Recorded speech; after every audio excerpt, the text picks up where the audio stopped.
次學生啦等等。總之佢哋講就係好到佢哋根本唔捨得同某一個離開，但係今日始終都有2位新秀會被淘汰嘅。天龍咧就保持水準咯，他各有各的特色啊，我不知道是誰會出局，應該係 Happy。我覺得我自己會被淘汰，同埋我自己會俾人篩出局啦。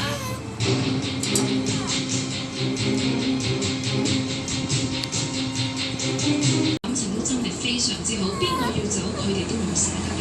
好似之前有好多新秀離開呢個舞台嘅時候，佢哋喺後台簡直係喊到收唔到聲嘅嚇。咁啊，其實佢哋咁多日即係咁多已經有個共同嘅決定嘅，邊2位被淘汰？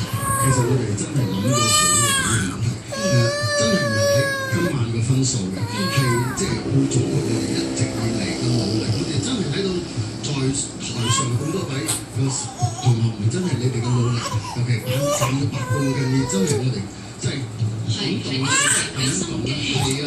睇邊個裁邊個淘汰，我哋亦都係心痛嘅。講真一句，我哋好唔想，但係。到30分嘅，考下你。到而家為止咧，即係決定淘汰邊2位，唔係依據佢哋今場嘅分數啦。佢哋留班咗之後咧，4位評審老師就會根據佢哋一路以嚟嘅表現、整體嘅表現嚟決定。